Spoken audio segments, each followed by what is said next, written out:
armas da nossa guerra. Existem guerras espirituais todos os dias, batalhas constantes. Enquanto eu e você estivermos aqui nesta terra, vai existir batalhas constantes, vai existir uma guerra a qual eu e você precisamos ter armaduras para vencer. Todos nós gostaríamos de viver sem precisar passar por nenhuma dor, mas gozar diariamente de perfeita paz e tranquilidade. Quem não queria viver assim? Porém, isso não é possível, porque há um confronto invisível, ou seja, o que eu estava falando, no mundo espiritual, que extravasa para o mundo físico e dá origem a todo o sofrimento que vemos na terra. Somente a paz que o Senhor Jesus nos deixou é que habita em nosso interior. Pode nos trazer a tranquilidade que tanto almejamos, mesmo vivendo dias de luta. Aleluia, Jesus. Então, o que faz eu e você vencer as guerras e as batalhas é a presença real de Deus.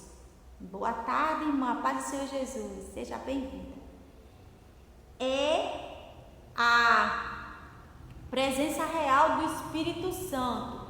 Então, outrora nós estávamos falando sobre o espírito do engano, que pessoas acham que estão com o Espírito Santo, mas na verdade não tem como o Espírito Santo habitar em alguém que pratica a maldade. Por quê? Porque eu não posso receber o Espírito Santo na minha vida, estar com o Espírito Santo na minha vida e andar praticando aquilo que desagrada a Deus. E ninguém venha dizer que é porque somos pecadores e falhos e todos os dias nós pecamos. Mas aquele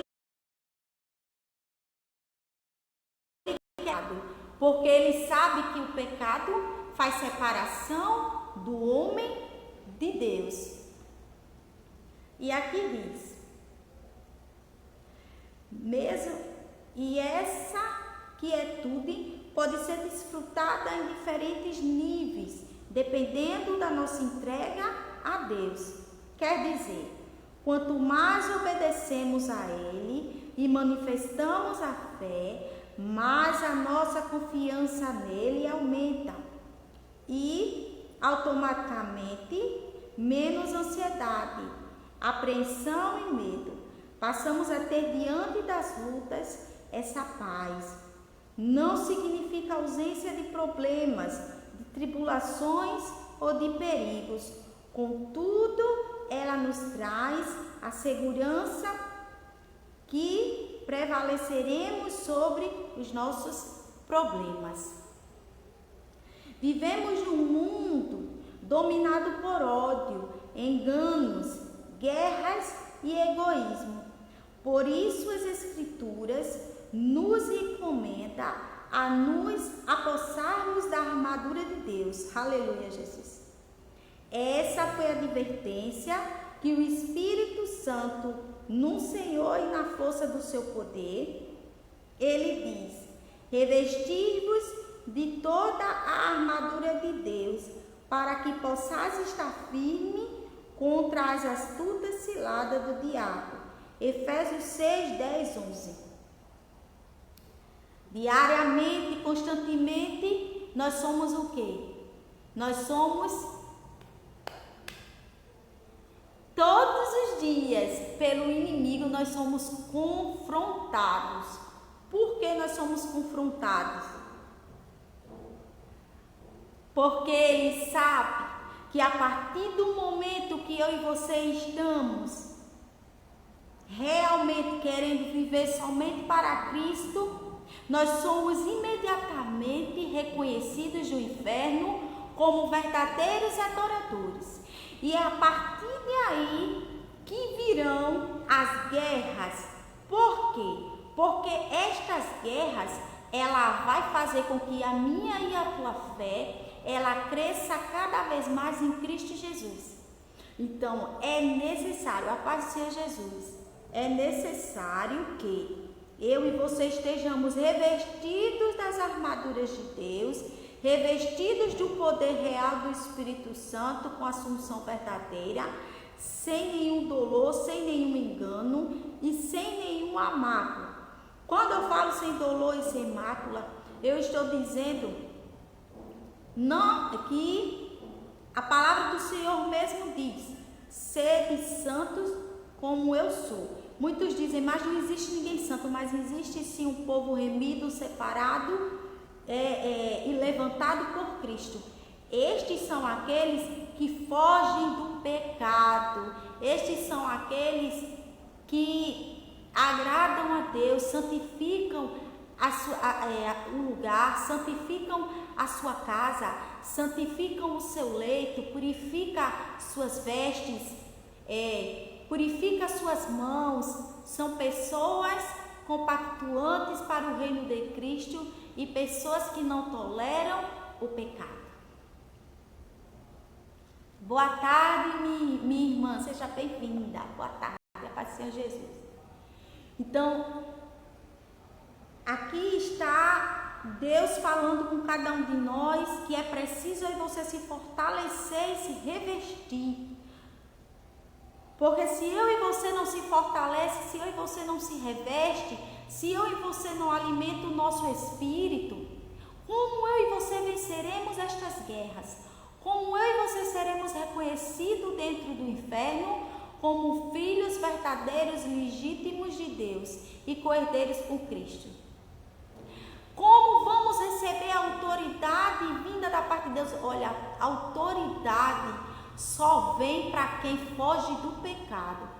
A autoridade só vem para aquele, aleluia, que coloca a vida no altar, para aquele que realmente quer um compromisso com Deus, para aquele realmente que é humilde, que desce na presença real do Senhor, aquele que realmente não olha para a direita, nem para a esquerda, nem para os irmãos que estão ali dentro da congregação e fica apontando, ainda que esteja muitos que defraudam o evangelho, que mentem, que enganam, mas eles focam em Cristo Jesus, eles querem estar em unidade com a igreja verdadeira do Pai. Então não adianta hoje o ser humano dizer: eu não vou congregar, eu não vou buscar, porque Jesus fala que em todo lugar eu posso buscar, mas é necessário que eu e você tenhamos o quê? Vivemos em unidade, porque somos membros uns dos outros. Há um corpo de Cristo, e este corpo de Cristo, ele precisa o quê? Estar junto, unido. Então é necessário congregarmos para o que? Estarmos em união, comunhão com Deus e união com os nossos irmãos. E para eu e você vencer estas guerras aqui, a qual o livro nos fala, nós precisamos, olha só, nós precisamos usar o quê? Da nossa fé. Deus, ele vem com estratégias de orações, de jejum, de campanhas. Deus, ele vem com consagração, ele nos ensina a nos consagrar, a jejuar, a orar, a buscar verdadeiramente a sua face, a buscá-lo pelas madrugadas. Ele diz que ama aqueles que o buscam de madrugada. Quantos de nós não queremos buscar a Deus pelas madrugadas porque estamos cansados, estamos fadigados, tiramos pouco tempo para Deus? Mas Deus, ele é aquele que sabe e ele contempla sim as nossas dores físicas, mas nós temos que saber que o Espírito está pronto.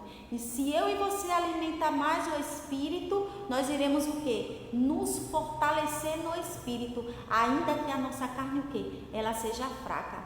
Então, muitas das vezes, eu e você estamos em uma guerra espiritual, uma batalha espiritual, mas nós não queremos descer a casa do oleiro, nós não queremos de forma nenhuma buscar a Deus verdadeiramente, e nós não queremos de forma nenhuma fazer algo para o reino, algo para Deus, e assim nós perdemos o quê? Os de dentro da nossa casa. Olha só, a maioria das batalhas espirituais, elas são dentro do nosso lar, elas são no meio dos nossos familiares. E por que o inimigo, ele faz isso no meio da minha e da tua família? É porque eu e você não estamos na posição? É porque eu e você não estamos buscando a Deus? Não é por isso, não é este o fato. É porque através destas pessoas que ele vai querer nos atingir. Porque ele sabe que não consegue nos atingir com outras coisas, então ele quer nos atingir usando pessoas próximas, pessoas ali que são do nosso convívio. Então, muitas das vezes ele vai usar o marido, a esposa, o filho, o patrão no trabalho, pessoas próximas que estão primo, o irmão, a irmã. Sempre vai começar dentro do nosso lar, porque ele sabe que a obra que Deus tem para mim e para você é obra de salvação. Então ele quer que eu e você paremos no meio da caminhada para que a nossa parentela, elas não venham o quê? Também ser salvas. Elas não venham, aleluia, alcançar a bondade, a benevolência também de Deus como nós alcancemos. Porque ontem eu estava falando sobre galardão. Que galardão e salvação era coisas diferentes. Tem pessoas que ministram aí que galardão e salvação é a mesma coisa. Mas galardão é para aqueles que concluem a obra do Senhor aqui na terra sem descanso, como Jesus, porque Jesus ele não tinha nem onde reclinar a sua cabeça. Então estes são os soldados que estão guerreando de linha de frente para que outros venham conhecer e para que outros também venham glorificar o santo nome de Jesus. E existe a salvação que é para a humanidade decorrente a todos, para aqueles que aceitam Cristo Jesus e para aqueles que estão com o seu nome escrito no livro da vida. Então, voltando para o texto sobre se fortalecer, sobre se revestir. Como é que eu e você nos fortalece? Como é que eu e você nos revestimos? É quando eu e você estamos no centro da vontade de Deus, com humildade descemos à casa do oleiro e pedimos para Deus que Ele venha e tenha o quê? Misericórdia de mim, misericórdia de você, misericórdia dos nossos. Quando eu e você intercede pelos nossos, quando eu e você se consagra, quando eu e você jejua, quando eu e você lê a palavra, quando eu e você, aleluia, vai apregoar o evangelho a toda criatura, quando eu e você ama o nosso próximo, quando eu e você pratica a palavra, quando eu e você deixa de mentir, quando eu e você deixa de adulterar, quando eu e você deixamos de fornicar, de mentir, de enganar, de defraudar, é quando eu e você abandonamos as práticas, as obras das trevas, que Deus, Ele vem, aleluia, e nos reveste de poder. Você pode ver que enquanto os discípulos de Cristo, eles já tinham havido sido, Jesus já havia escolhido eles. Jesus disse, olha, vem e segue-me, eu farei vocês de pescadores de grandes homens. Vocês não vão ser mais pescadores, e sim grandes homens. Quando Jesus falou de grandes homens, ele estava falando já de quem aqueles pescadores iriam se transformar. Jesus ele não estava olhando com os olhos da aparência. Jesus ele estava contemplando o futuro. Ele estava vendo o oculto e o profundo e o secreto daqueles homens, que eram homens guerreiros que estavam ali pescando, mas que dentro deles havia uma força extraordinária. Então Deus ele vê. Às vezes a gente diz, meu Deus, eu sou tão fraco, meu Deus, eu não suporto. Mas é na nossa fraqueza que o poder de Deus é aperfeiçoado.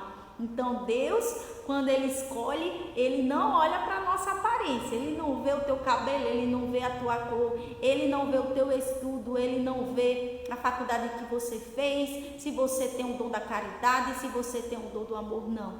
Jesus, Ele olha dentro do nosso ser, dentro do nosso coração.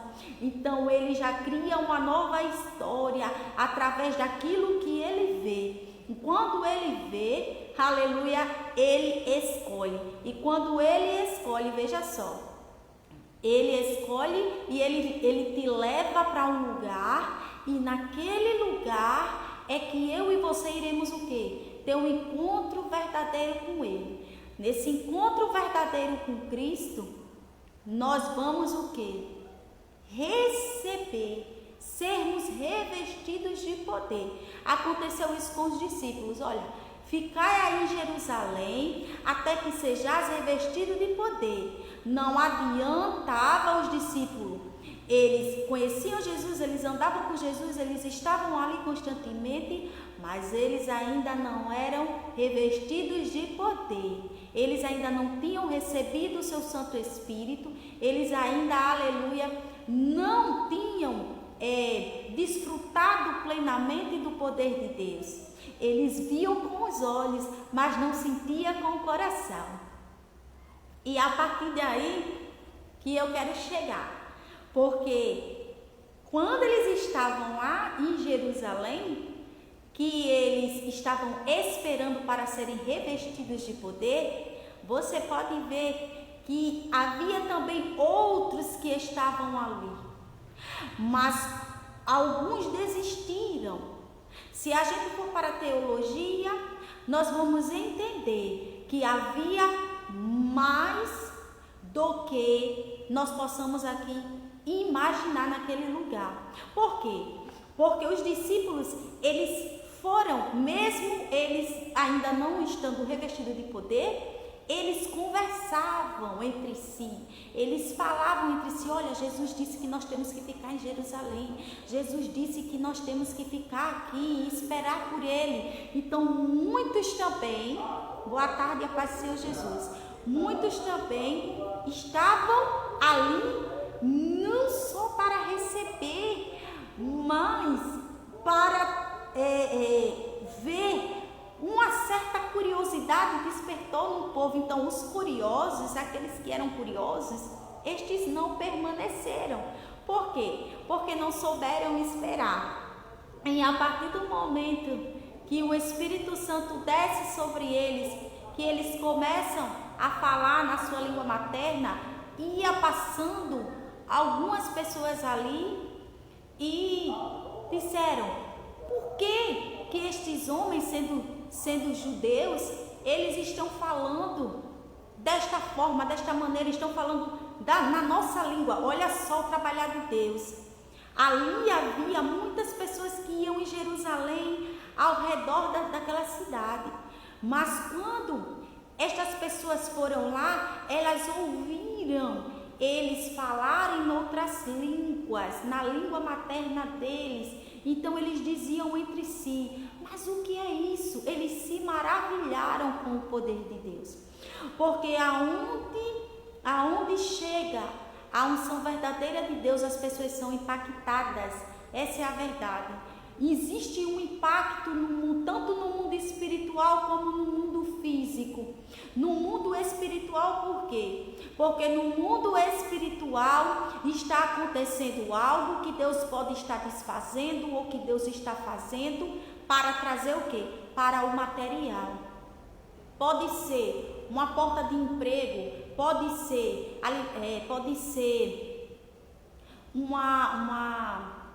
você vai passar no exame, numa faculdade, né, numa entrevista, né? Tem coisas que Deus ele traz para o material e tem coisas que é espiritual, são bênçãos espirituais, dons, pessoas estão sendo libertas, porque olha, o mundo espiritual, às vezes, há pessoas dentro da nossa parentela mesmo que está presa espiritualmente, tem algum vício, seja no vício da pornografia, seja no vício da droga, seja no vício do álcool, idolatria, né? Apegação ao dinheiro. Então, existem várias formas ali do demônio, do diabo escravizar alguém. E muitas das vezes, quando nós recebemos aquele impacto de Deus, eu estou falando da verdadeira unção, tá? Não é da falsa não, porque existe a falsa, esses que querem aparecer. Então, assim, a verdadeira unção de Deus, ela vem para libertar os cativos.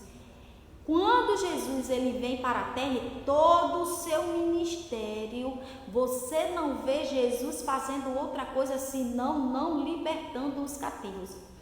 Jesus libertava os cativos que estavam enfermos, Jesus libertava os cativos que estavam endemoniados, Jesus libertava os cativos que estavam presos no seu ego, ele transformava o caráter.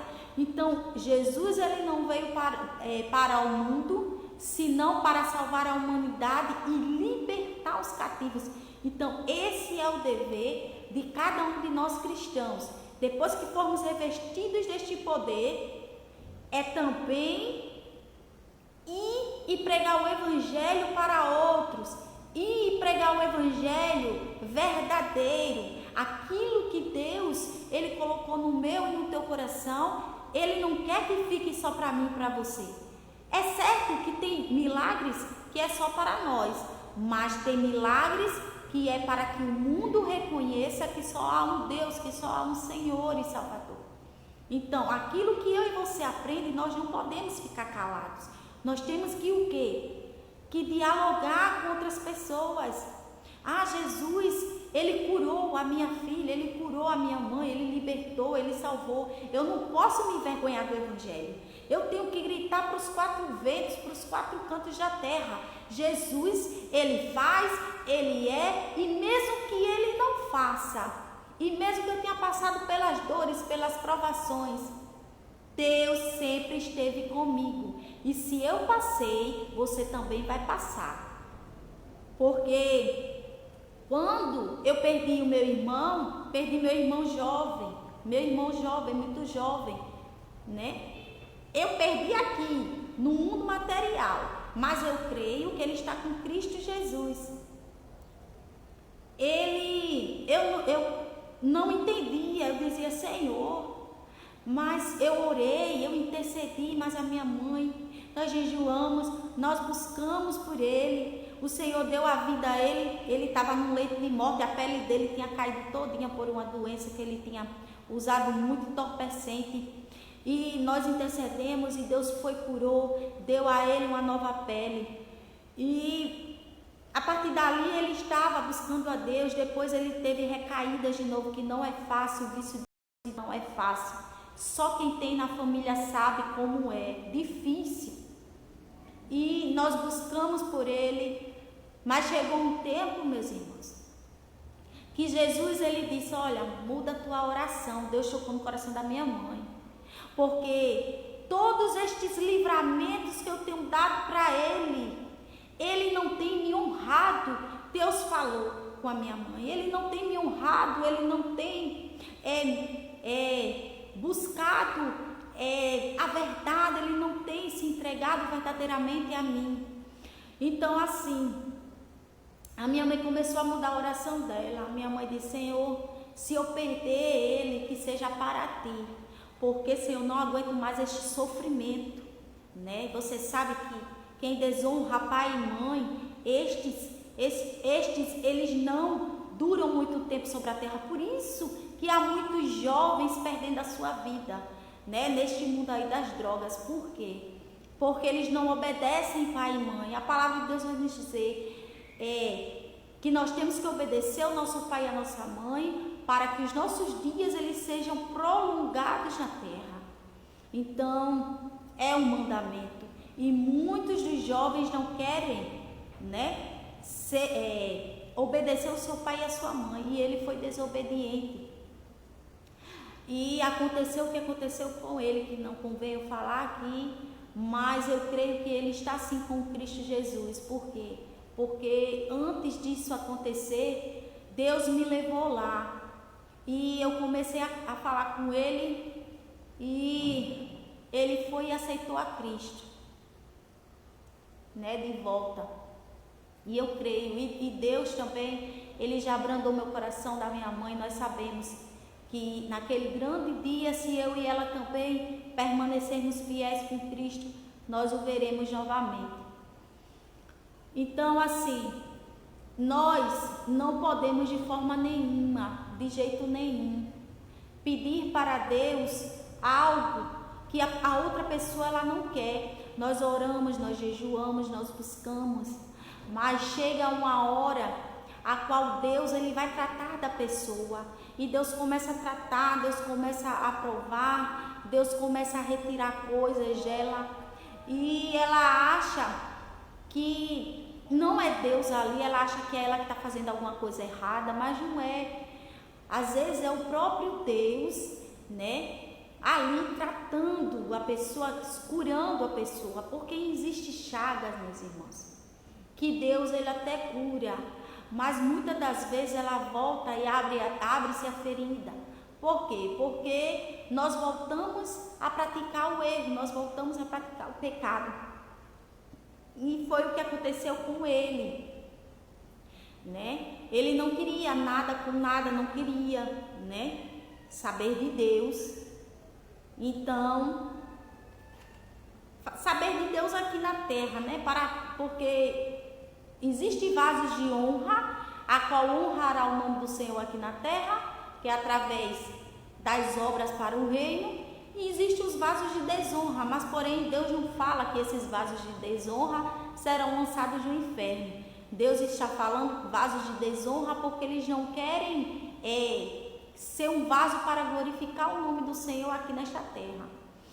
Então, nós temos que ter cuidado, né, se revestir, se fortalecer das armaduras de Deus e pedir muito discernimento espiritual, porque hoje há muitos espíritos enganadores, há muitas pessoas, né, que dizem que é Deus falando quando não é Deus falando, diz que usa o nome do Senhor para estar pedindo dinheiro, para estar pedindo, para fazer uma oração, tem que pagar, né,